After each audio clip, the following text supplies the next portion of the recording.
Kandi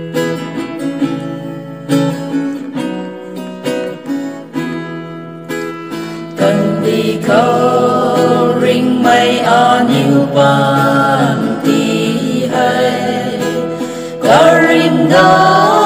na pong patmei mun Gonmei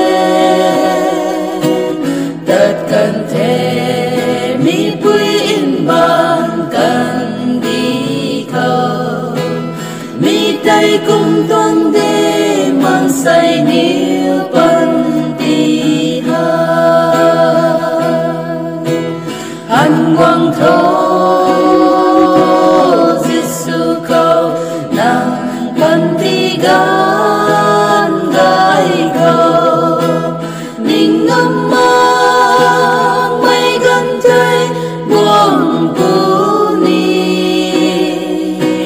thấy mây rồi lại tăng mà cầu hân Guang Tho tình sông giang ringmei pu Jisu khâu tất cần thế mây kín tất cần thế gai mây ni si mây ni pri su cần thế một cần thế mipui nban kandih khâu là dân khăng na rơi ring khâu đất kandi thế Guang Tho Jisu khâu nang pantih gaan gai khâu Ning Malangmei gần thấy buông bù ni thấy mây rồi lại tăng mà khâu hân Guang Tho tình sông giang ringmei pu Jisu khâu Krista khâu thấy cần mây cả guai đầy thư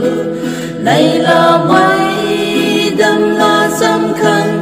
ring thảo ni cả mây ta ariu puni này cát kiu gan gai mây lâu chuồn bật bù khâu ariu ni Guang Tho Jisu khâu nang pantih gaan gai khâu Ning Malangmei gần thấy buông bù ni thấy mây rồi lại tăng mà cầu hân Guang Tho tình sân giang ringmei pu Jisu khâu cái bây giờ là răng buồn từ răng đấy răng tam mất số thôi thì nó răng lâu này đi cũng như thế nhiều hàng thì